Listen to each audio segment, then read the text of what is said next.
Hello, and welcome to another digital lecture for Salt Lake Community College. This lecture will continue to cover Section 5.4 for Introduction to Statistics, Probability, and the Addition Rule.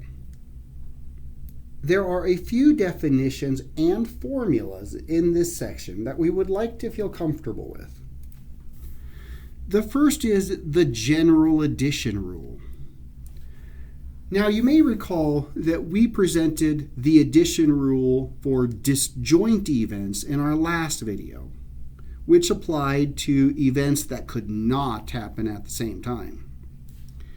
The general addition rule says, if A and B are any two events, disjoint or not, then the probability that at least one of them will occur is the probability of A or B, which can be calculated as the probability of A plus the probability of B minus the probability of A and B, where the probability of A and B is the probability that both events occur at the same time.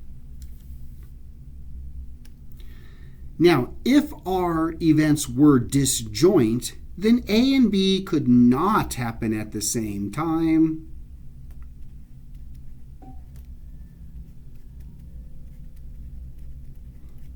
And this would be 0. Our formula would then agree with the probability for disjoint events that we presented in the last video. However, if our events are not disjoint, then that probability would not be 0. We'll look at an example in just a moment.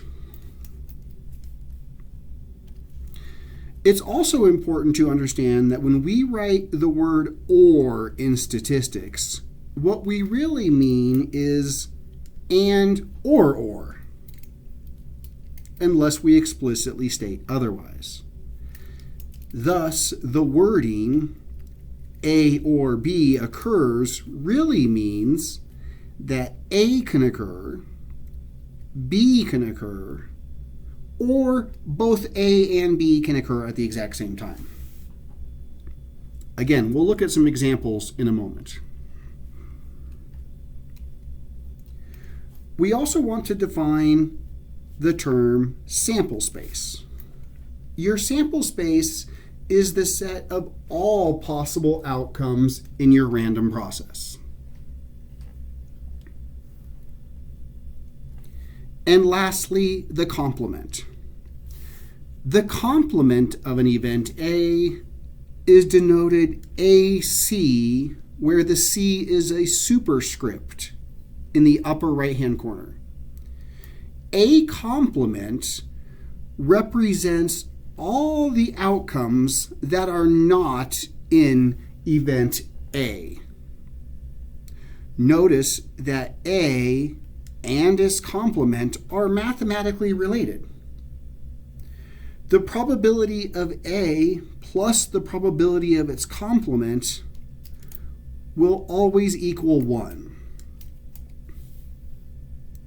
This means that the probability that A occurs, or A does not occur, will always equal 1. Because either A happens or it doesn't. We will often use the complement to calculate the probability of A by itself. Mathematically, we can say the probability of A would then be 1 minus the probability of A complement. Let's look at an example.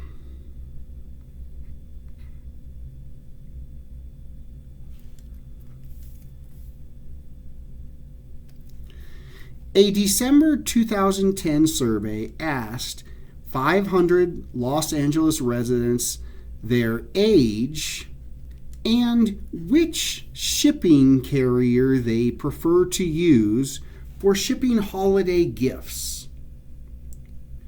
The table below gives the results of this survey. First, we are asked, what is the probability that a randomly selected LA resident is between the ages of 18 to 34? Notice that the 18 to 34 group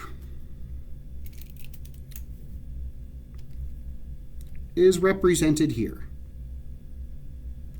And of the total 500 residents, 165 of them were between 18 to 34. So, the probability that a randomly selected resident is between 18 to 34 would be 165 out of 500, or 0.33, where I rounded to the second decimal place.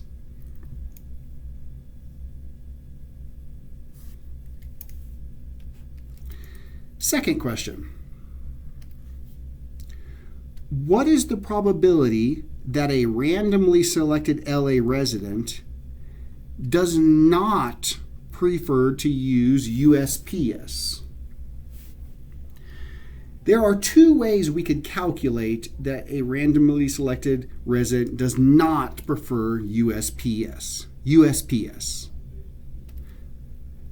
That would be this group. These are the ones that do not prefer USPS. However, in this problem, it might be easier to use the complement, because the probability that a person does not prefer USPS can be calculated using the complement. This would be the same as 1 minus that they prefer to use USPS. Now, those that do prefer to use USPS would be the 245 out of 500.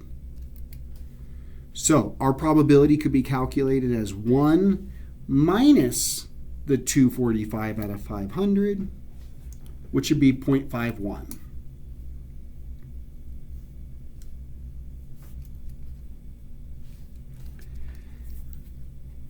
Next,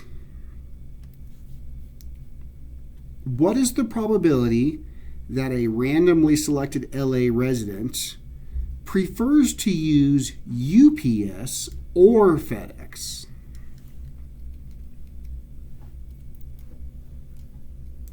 This could be written as the probability they prefer to use UPS or FedEx. Notice in this problem the use of the word or.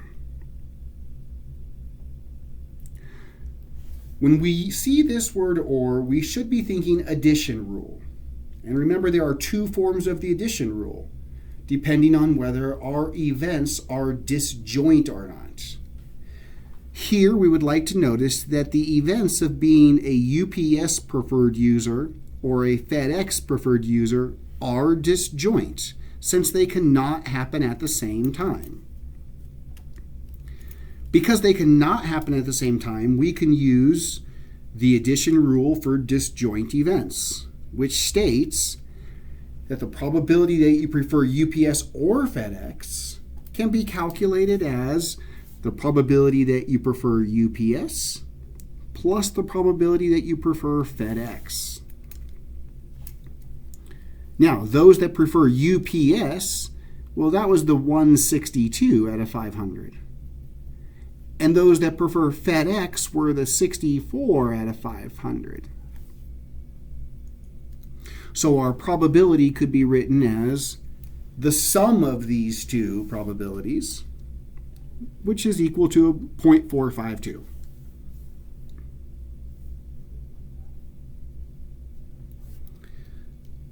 Lastly, we are asked, what is the probability that a randomly selected LA resident is between the ages of 35 to 54 or prefers something else when shipping holiday gifts?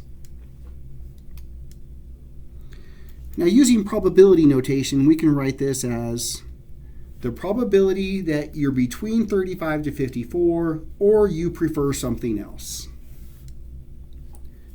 And again, when we see the word or, we should be immediately thinking, are these events disjoint? Or can they happen at the same time? Now, when looking at our table, I can say those that are between 35 to 54 is this group. Those that prefer something else for their shipping method is this group. Notice that there is a group of people that are in both, so that we can identify these events are not disjoint and they do happen at the same time. They happen at the same time for 6 out of the 500 people.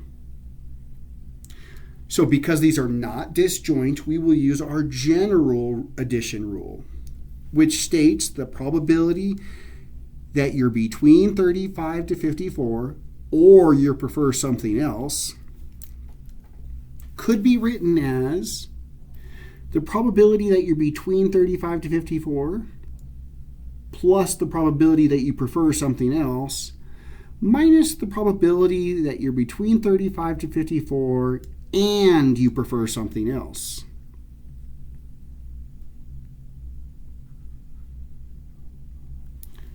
Now, the probability that you're between 35 and 54, this was the 209 out of 500.